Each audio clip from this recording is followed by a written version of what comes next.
In this video, I'll guide you through how to get an Interac e-transfer receipt in Cibc. Whether you're keeping track of your expenses or just want a record for future reference, having a receipt for your Interac e-transfer can be incredibly useful. Let's dive into the process step by step to make sure you can easily access and save your e-transfer receipt. First things first, you'll need to sign into the Cibc mobile banking app or Cibc online banking. If you haven't already set up your online access, make sure you have your login credentials handy. Once you're logged in, you'll find yourself at the home screen, where you can see a variety of your banking options.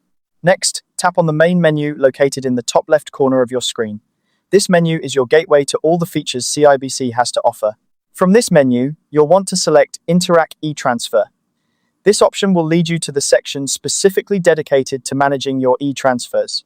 Once you're in the Interac e-transfer section, the next step will vary slightly depending on whether you're using the online banking platform or the mobile app. If you're on online banking, look for the Status tab.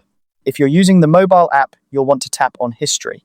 Both of these options will show you a list of your past transfers. This is where you'll find all the details you need about your previous transactions. Now, locate the specific e-transfer for which you need a receipt. You'll see a list of your transactions, so scroll through until you find the correct one.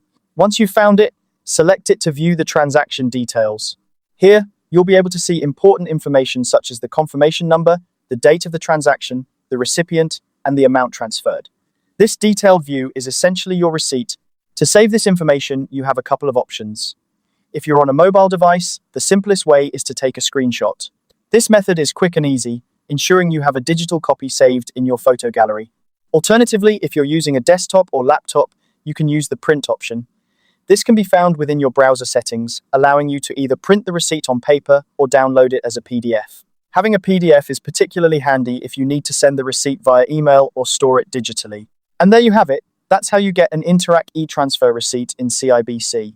By following these steps, you can ensure you have a record of your transactions whenever you need them. Thanks for watching, and feel free to check out our other guides for more helpful banking tips.